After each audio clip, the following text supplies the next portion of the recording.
देखिए, सत्संग की महिमा अजब निराली है। इसके समान निराली महिमा किसी की ये कहां से कहां पहुंचा देगा, इसका कुछ ठिकाना।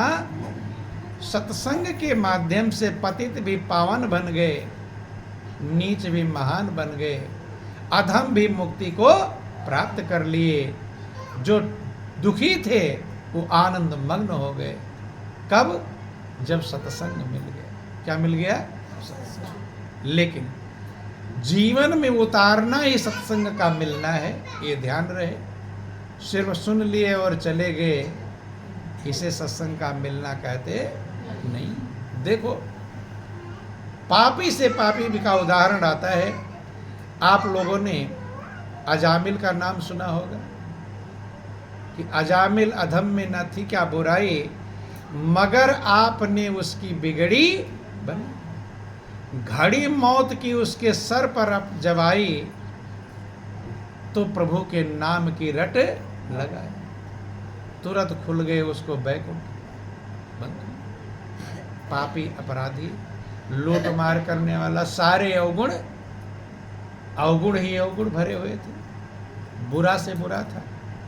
लेकिन उसे क्या मिल गया? सत्संग मिल गया। क्या मिल गया?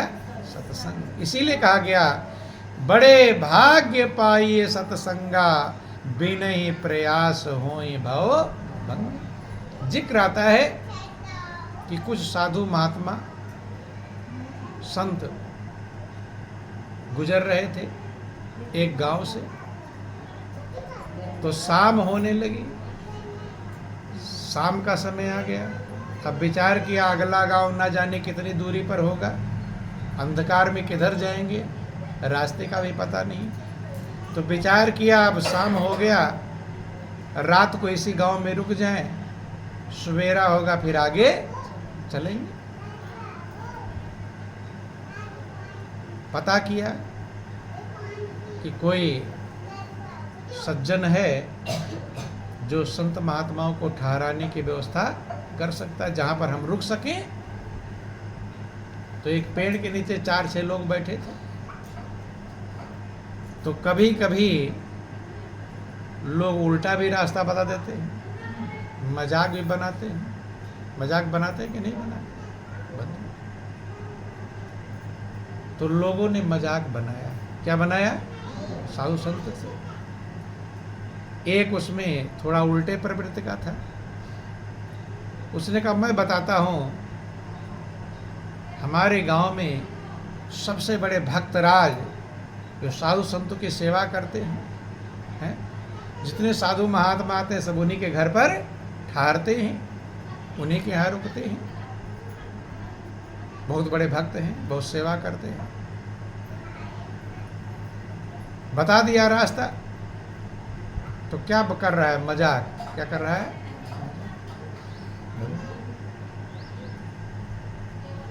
कि चले जाओ गांव से बाहर, एक पीपल का पेड़ आएगा, उसके और आगे चले जाना, एक कुआं आएगा, कुआं के बगल में एक घर है, वही भक्तराज है, भक्त का घर है। संतों ने पूछा क्या नाम है उनका?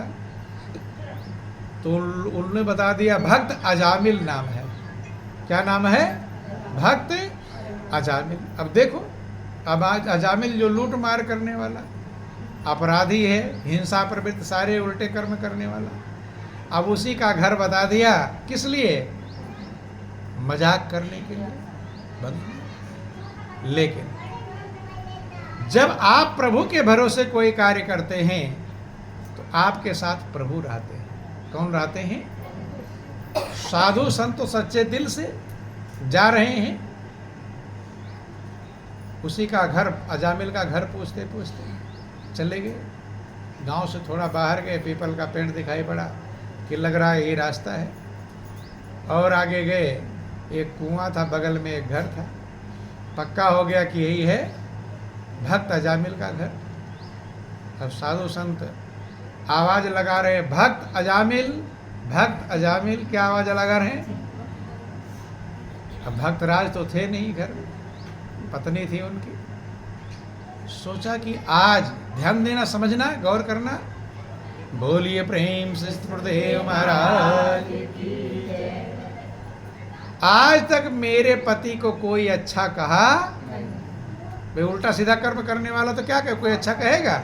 अच्छा। जब उसकी पत्नी ने सुना भक्त अजामिल, एकदम हृदय में एकदम रोमांच हो गया। क्या हो गया?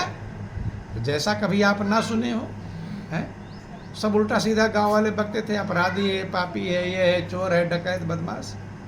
लेकिन बड़े प्रेम से संत महात्मा भक्त अजामिल प्रेम भरा हुआ है बाड़ी में। पत्नी आई, सोची कि आज कहाँ मेरा लगता है किस्मत जगने वाला है। साधु संत महात्मा कभी उधर पधारते भी, क्योंकि सब जानते थे कैसा है, कौन जाएगा। कोई जा भी रहा है तो लोग मना कर देते थे। लेकिन आज ऐसा हुआ, मजाक करने वालों ने भेज ही दिया। भक्त अजामिल कहाँ हैं? पत्नी ने कहा कि महाराज अभी हैं नहीं, आ जाओ आप लोग बैठो।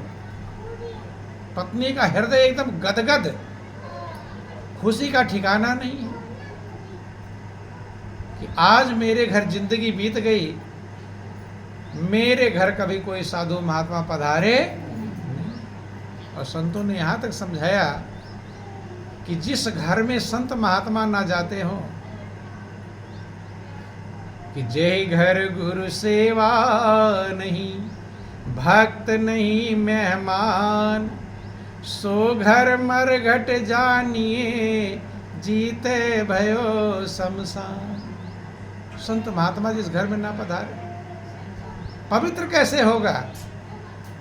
जब घर पवित्र नहीं है तो तुम्हारा मन कैसे पवित्र हो जाएगा? देखो, भगवान राम के महल में जब उनके गुरु वशिष्ठ पधारते हैं, तब वो कहते हैं भयो पुनीत आज ये आगे हो, आज ये मेरा घर पवित्र हो गया। ध्यान देना, आज मेरा घर, भगवान इस घर में रह रहे हैं। उस घर में भी जब गुरु महाराज जी पधारते हैं, तब भगवान कह रहे आज मेरा घर पवित्र। कि प्रभु तात जी प्रभु कीन स्नेहु,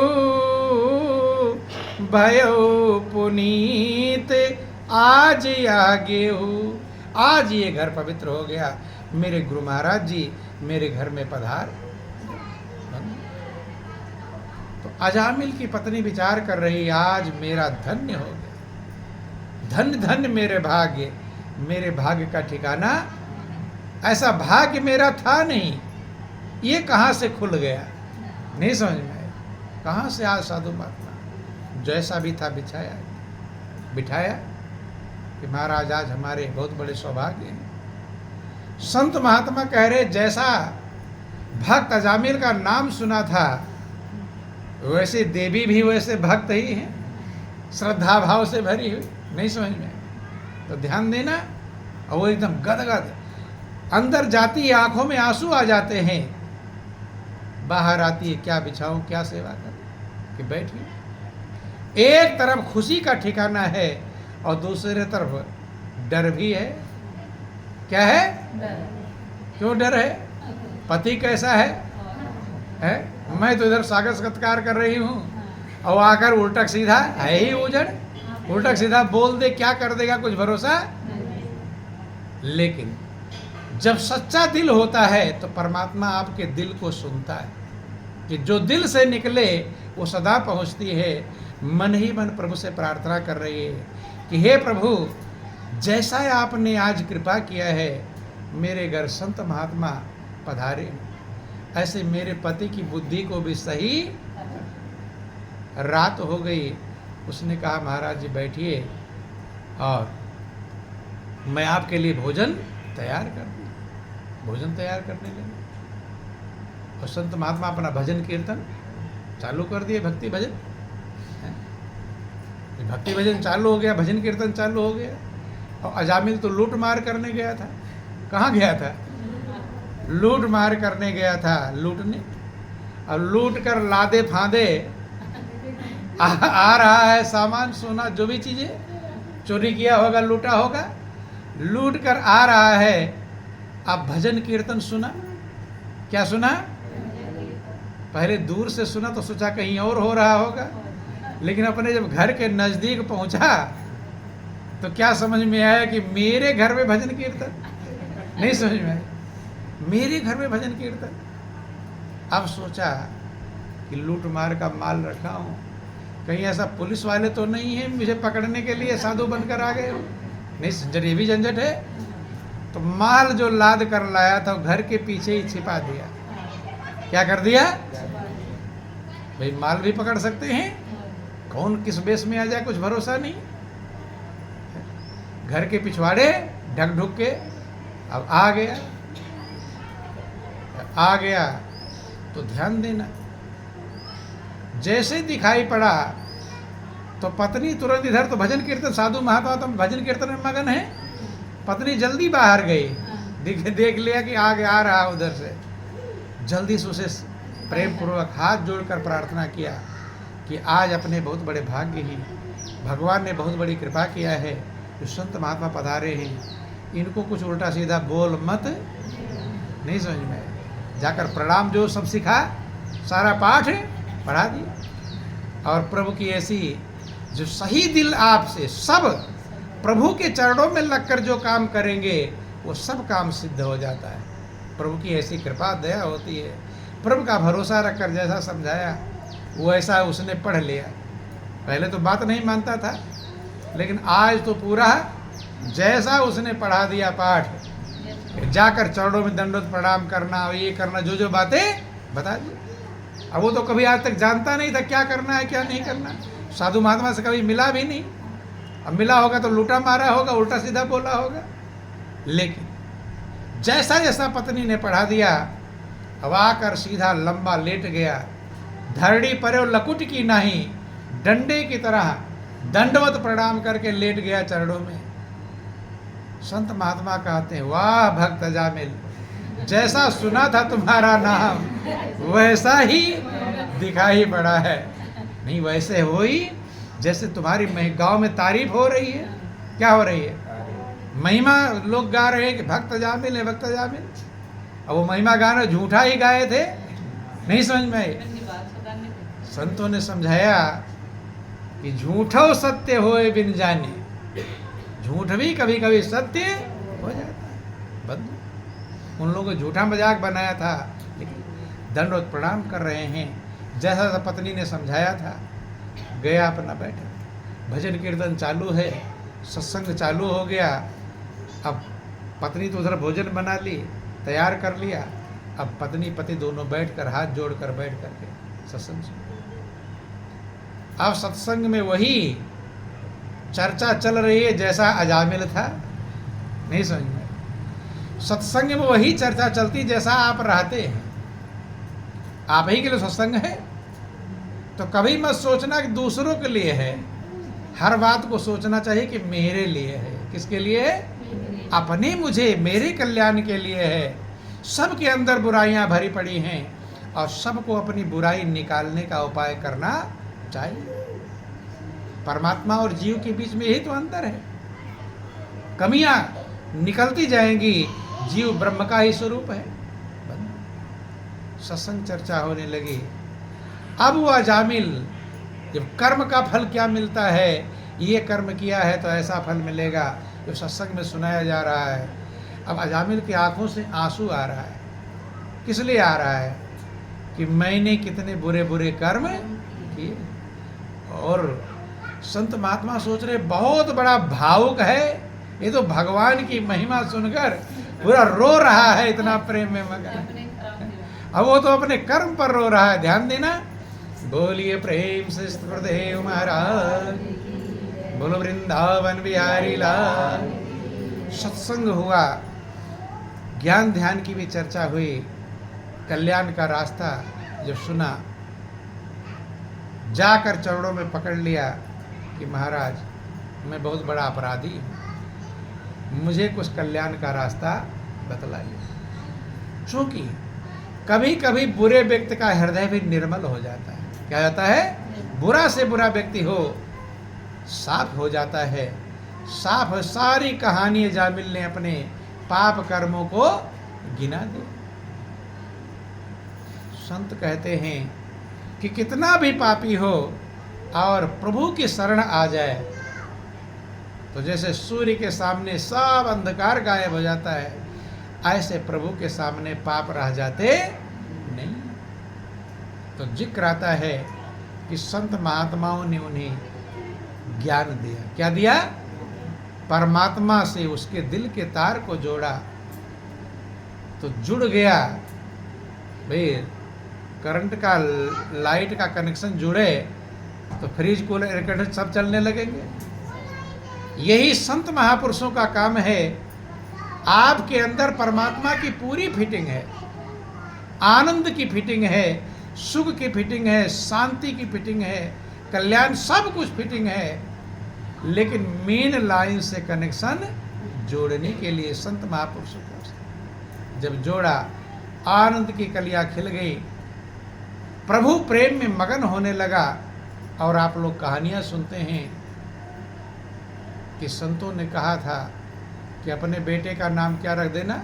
नारायण। ये तो बाहर की बातें हैं, सबके अंदर प्रभु का नाम समाया हुआ। क्या है? प्रभु का नाम। उस नाम के सुमिरन की विधि का ज्ञान, तुम्हारे अंदर प्रभु का नाम चल रहा है, लेकिन कैसे उससे अपने दिल के तार को जोड़ोगे, मन उस नाम में एकाकार कैसे करोगे, ये विधि संत महात्मा, संत महापुरुषों ने जब उसे ज्ञान दिया, समझाया, परमात्मा का स्वरूप क्या है, कैसे उसमें मन को स्थिर करोगे, ये सारी विधि, ब्रह्म विद्या प्रदान किया, ब्रह्म ज्ञान प्रदान किया।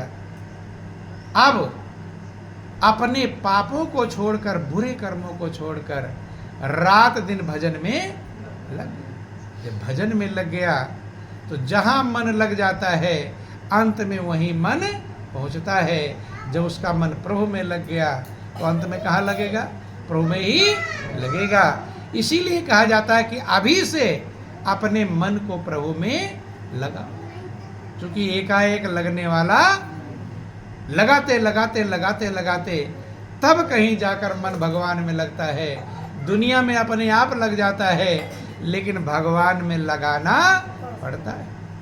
कि करत करत अभ्यास ते जड़मति होत सुजान, रस्सी आवत जात ते सिल पर पड़त निशान। अजामिल और उसकी पत्नी ने इतना अभ्यास किया भजन का, और जब सही में दिल प्रभु में लग जाता है तो आपकी मन बुद्धि को प्रभु सही दिशा में कर देते हैं। क्या करते हैं? सही दिशा में चला देते हैं। मन बुद्धि सही दिशा में चल रहे, सबसे कीमती चीज़ है। उल्टी दिशा में जा रहे हैं, कहीं और पहुंच जाएंगे, सही दिशा में चले कहीं और।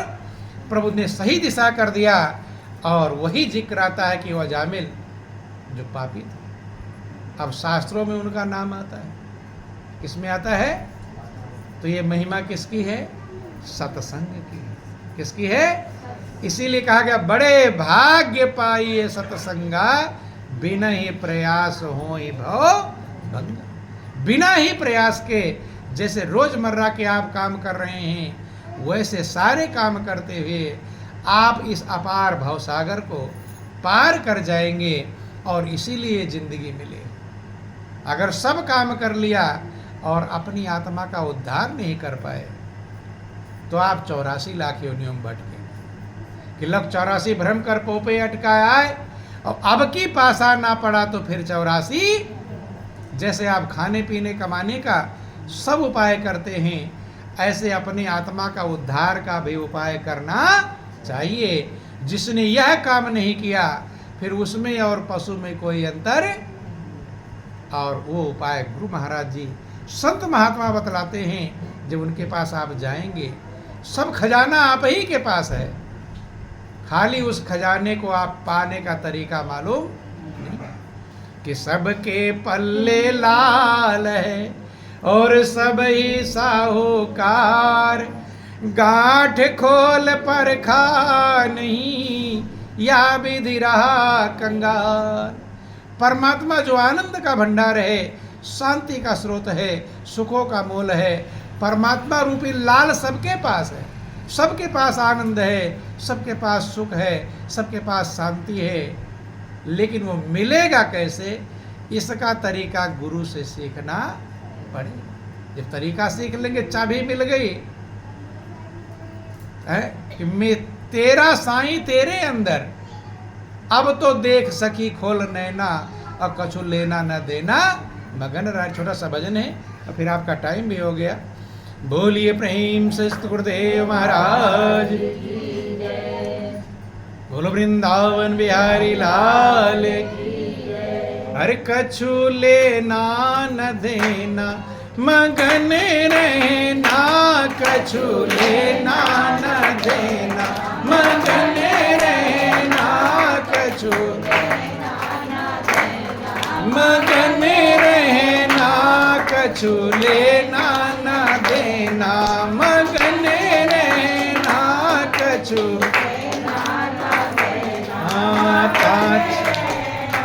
कछु लेना। पांच तत्व का बना पिंजरा, पांच तत्व का, हाँ पांच तत्व का बना पिंजरा, पांच तत्व का। अरे तामे बोले मेरी मैना, कछु लेना न देना मगन रहना, कछु लेना न देना मगन रहना, कछु लेना न देना मगन रहना, कछु लेना न देना। हाँ गहरी नदिया नाव पुरानी, गहरी नदिया नाव पुरानी, हाँ गहरी नदिया नाव पुरानी, गहरी नदिया नाव पुरानी। खेवटिया से मिले रहना, कछु लेना न देना मगन रहना, कछु लेना न देना मगन रहना, कछु मगन रहना, कछु लेना। हर तेरा साईं तेरे ही अंदर, तेरा साईं तेरे, आपका जो साईं है, आपका जो प्रीतम है, आपका जो मालिक है, वो आपके ही पास है। वो आनंद की राशि है, सुख की राशि है, वो आप ही के पास है, कहीं बाहर ढूंढने की जरूरत नहीं। कि तेरा साईं तेरे ही अंदर, तेरा साईं तेरे ही अंदर, अब तो देखे सखी खोल नैना, कछु लेना न देना मगन रहना, कछु लेना न देना मगन रहना, कछु लेना न देना। सबके पास मालिक है, सब घट मेरो साइया, सुनी सेज न कोय, और बलिहारी हुआ घट की जा घट पर घट। आनंद की राशि प्रभु आपके पास है, लेकिन उसके लिए नयन खोलने की जरूरत है। इन नयनन से हर नहीं दिखे, नयन तीसरा खोल। और कंकड़ पत्थर तज कर सारे, मोती मोती रोल रे, तेरे घट में बंसरी वाला क्यों डोले डावा, तुम्हारे ही पास है। लेकिन उसके लिए सदगुरु के ज्ञान की कृपा से अंदर का नेत्र खोल करके तब उस साहिब की पहचान हो कि ज्ञान अंजन सतगुरु दिया, अज्ञान अंधेर विनाश, हरि कृपा संत भेंटिया, नानक मन प्रकाश। गुरु नानक कहते हैं कि मेरे गुरु महाराज जी ने मुझे ज्ञान का अंजन दिया। किसका अंजन दिया? जैसे किसी के मोतियाबिंद हो जाए, अब तो ऑपरेशन करना होता है, लेकिन पहले अंजन से ही काम चल जाता था। पहले वैद्य थे, पहले ऑपरेशन की व्यवस्था ही नहीं थी, तो पहले मोतियाबिंद को दूर करने के लिए अंजन वैद्य देते थे, उस अंजन को लगा करके आँख की मोतियाबिंद दूर हो। ऐसे सबके पास मोतियाबिंद है, इन आँखों में नहीं, अंदर वाली आँख में, जिससे प्रभु प्राप्त होते हैं, प्रभु का दर्शन। कि घट में है सूझत नहीं लानत ऐसी जिंद, और तुलसी या संसार को भयो मोतियाबिंद, के सारे संसार को मोतियाबिंद हुआ है। इन आंखों पे नहीं, अंदर वाली आंख, तीसरे नेत्र बंद।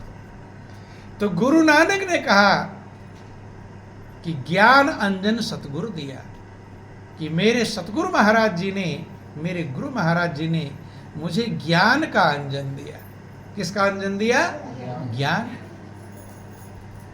ज्ञान अंजन सतगुरु दिया, अज्ञान अंधेर विनाश, जिससे मेरे हृदय में जो अज्ञानता का अंधकार था, अज्ञानता ही तो मनुष्य को दुखी कर रहा है, अज्ञानता का अंधकार था, उसका विनाश हो गया। जैसे सूरज निकल जाए तो अंधकार नहीं रह जाता, ऐसे ज्ञान का जब प्रकाश फैलता है तो अज्ञान का अंधकार रहता। हरि कृपा संत भेंटिया, प्रभु ने कृपा किया, तब मुझे संत से भेंट हुआ। किससे भेंट हुआ? अब भरोस मोहि भा हनुमंता, और बिनु हरि कृपा मिले नहीं संता। ये विभीषण ने कहा था हनुमान जी से। हरि कृपा संत भेंटिया, नानक मन प्रकाश, कहते मेरे हृदय में ज्ञान का, परमात्मा का प्रकाश जगमगा गया, जिसे अंदर की काई धुल गई, अंदर के पाप धुल गए, मन निर्मल हो गया। कबीर ने लिखा कि अब तो मन निर्मल भया, जैसे गंगा नीर, पाछे पाछे हरि फिरे, कहते कबीर कबीर। अब मन निर्मल हो गया गुरु के ज्ञान की कृपा से। और फिर पहले भगवान को ढूंढते थे, अब भगवान संग में ही रहते हैं, कहीं दूर जाते नहीं। तो इसलिए बंधुओं, समझें, विचार करें, जिंदगी पल पल बीत रही है, ना जाने कितने जन्म भटक करके ये मनुष्य का चोला मिला है, कितने युग पर युग बीत गए, और इसमें भी अगर अपने लक्ष्य को नहीं प्राप्त कर पाए, उस परम सहारे को नहीं पकड़ पाए जिसके लिए मनुष्य की जिंदगी मिली है, तो फिर जिंदगी पाने का भी कोई लाभ मिला। कहा किया हम आय के, कहा करेंगे जाए, और इत के भय न उत के, और चल दिए मूल गवा। यहां भी आनंद मग्न नहीं हो पाए। जब यही नहीं आनंद मग्न है तो आगे कुछ भरोसा नहीं। इसलिए पल पल जीवन बीत रहा है, संभालें, सब काम करते हुए, बाल बच्चों का जो ड्यूटी प्रभु ने दिया है, सारी ड्यूटी को निभाते हुए, सब काम धंधे करते हुए, आपके अंदर ही आपका मालिक है, जो आनंद का भंडार है, शांति का स्रोत है, सुखों का मूल है। सद्गुरु की शरण में जाकर उसका ज्ञान प्राप्त करके कैसे उसमें अपने मन को स्थिर करें, कैसे मन को लगावें, कैसे मन को एकाग्र करें, ये तरीका सीख करके काम भी करते रहें और भजन भी करते रहें। उधार मत करें, बूढ़े हो जाएंगे तब भजन करेंगे, ये धोखा है। क्या ये धोखा? जब सही रहते हैं तब कहते हैं कि जब बूढ़े हो जाएगा, भाई तो कौन सा है, अभी तो खाने पीने आनंद मग्न होने की उम्र है, और भजन कब करेंगे? जब बूढ़े हो जाएंगे, शरीर लचर पचर हो जाएगा, लचर पचर तेरा गात करे, और दम्मा खांसी रोग सतावे, सूखे सूखे हाथ लगे, और पड़ा रहे दिन रात खाट में, अच्छी ना कोई बात। जब कोई बात अच्छी नहीं लगेगी तो भजन कर लेंगे। तब कहते हैं अब कर लो महाराज, उठा बैठा नहीं जाता। नहीं, अब क्या हो जाएगा भजन है? तो बचपना जवानी में तो उधार कर दिए बुढ़ापे के लिए, और बुढ़ापे में हो जाए लाचार। इसलिए जब भोजन का उधार नहीं करते, भोजन का कोई उधार करता है? अभी ताकतवर पहलवान है, बुढ़ापे में भोजन कर लेंगे, उधार किया भोजन का कोई उधार करता, लेकिन भजन का उधार। इसीलिए महापुरुषों ने कहा कि राम नाम में आलसी, भोजन में होशियार। भोजन तो जल्दी चाहिए, नहीं समझ, भजन करना जरूरी नहीं है, हैं? भोजन में कोई कम होशियार है? भजन में तो कुछ ही लोग होशियार होंगे, लेकिन भोजन में सब परफेक्ट मास्टर हैं। वहाँ समझाने की कोई जरूरत। अच्छा से अच्छा भोजन ढूंढते हैं, नहीं ढूंढते, खराब ढूंढते हैं कि अच्छा वाला। होशियार हैं, वो होशियारी किसी को सिखाना पड़ा नहीं, लेकिन भजन वाली होशियारी सिखाना पड़ता है, तब कोई सीख पाता है। इसलिए संतों ने कहा राम नाम में आलसी और भोजन में होशियार। दोनों में होशियार हो तब तो काम चल जाएगा। वो एक में आलसी रहोगे, एक में होशियार रहोगे, फिर काम चलने वाला, फिर कल्याण होने वाला। कि राम नाम में आलसी, भोजन में होशियार, और तुलसी ऐसे जीव को बार बार धिक्कार। संतों ने धिक्कारा है कि भोजन में अगर होशियार हैं और भजन में होशियार, तो जितना होशियार भोजन में है बस इतना ही होशियार भजन में हो जाना है, फिर कोई दिक्कत उससे ज़्यादा नहीं। भोजन से ज़्यादा होशियारी की ज़रूरत उतनी, जैसे दोनों टाइम जल्दी लाओ भोजन करो, हैं क्या क्या करूं, ऐसे ही भजन में होशियार होना। ये घड़ी है, ये रेडियो बता रहा है, मिलाओ अपने मन को कि भोजन के बराबर होशियार है भजन में नहीं है, तो करने का प्रयास करते रहोगे। कि जो करते रहोगे भजन धीरे धीरे, तो मिल जाएंगे वो सजन धीरे। कोई काम दुनिया में मुश्किल नहीं है, जो करते रहोगे यतन धीरे धीरे। प्रयास करते रहोगे, करत करत अभ्यास ते जड़मत हो सुजान, रस्सी आवत जाते सिल पर पड़त। रस्सी कितनी मुलायम होती है और पत्थर कितना कठोर होता है, जो कुएं पर चलती रहती है, पत्थर में लकीर बन जाता है कि नहीं? तो आप तो मजबूत हो, होशियार हो, बुद्धिमान हो, होशियार है कि नहीं? सब होशियार हैं, कोई कम होशियार अपने आप को समझता, लेकिन होशियार तब कहलाएंगे जब भजन में होशियार बन जाओ। दुनिया की बातों में होशियारी से यही छूट जाएगी। एक ही होशियारी, प्रभु के चरणों में लव लगा लो, प्रेम लगा लो, अपने बेकारों को निकाल दो, अच्छे गुण ले आओ। ये होशियारी जब आप आ जाएगी, तब आपका जीवन धन्य हो जाएगा, तब कृतार्थ हो जाएगा। और उसके लिए सत्संग की जरूरत है। बिन सत्संग विवेक न होई। राम और कृष्ण खुद भगवान के जो अवतार थे, वो भी संतों के पास गए, वो भी गुरु के पास गए कि नहीं गए? राम कृष्ण से को बड़ो, तीन गुरु सेवा कीन, और तीन लोग के जो धनी, सो गुरु आज्ञा आदि। तो समझें, विचार करें। अनमोल प्रभु ने कृपा किया है, अनमोल जिंदगी दिया है, लेकिन जिंदगी कितनी बची है कुछ भरोसा है किसी के पास? पता भाई, हमें तो नहीं पता है अपना, अगले पल रहे ना रहे कुछ भरोसा। कि जो सांस निकल कर जावे, क्या पता है वापिस आवे। जो सांस बाहर गई, ये लौटेगी गारंटी। इसलिए संतों ने उधार नहीं किया। संत कहते जो करना है जल्द कर, और क्यों बैठा है मौन। पल में परलय होएगी, कल की जाने कौन। काल करे सो आज कर, आज करे सो अब। पल में परलय होएगी, बहुरी करोगे कब। ये किस काम के लिए कहा गया? काल करे सो आज कर। भोजन करने के लिए कहा गया क्या? कल्याण के लिए। भोजन कल वाला भोजन आज कर लो, डबल हो जाएगा, फिर और नुकसान कर देगा, हैं? कल्याण के लिए काल करे सो आज कर। कल कर सोच रहे हो भजन करना, प्रभु आज ही कर लो। आज सोच रहे हो अभी कर लो, अगले पल का भरोसा। बोलो वृंदावन बिहारी लाल, उमापति महादेव। तो विचार करें, मनन करें, समझें। पल पल जिंदगी बीत रही है, अभी संभाल लें, अगले पल का भरोसा। इन्हीं चंद शब्दों के साथ बोलिए प्रेम से गुरुदेव महाराज की, बोलो वृंदावन बिहारी लाल की।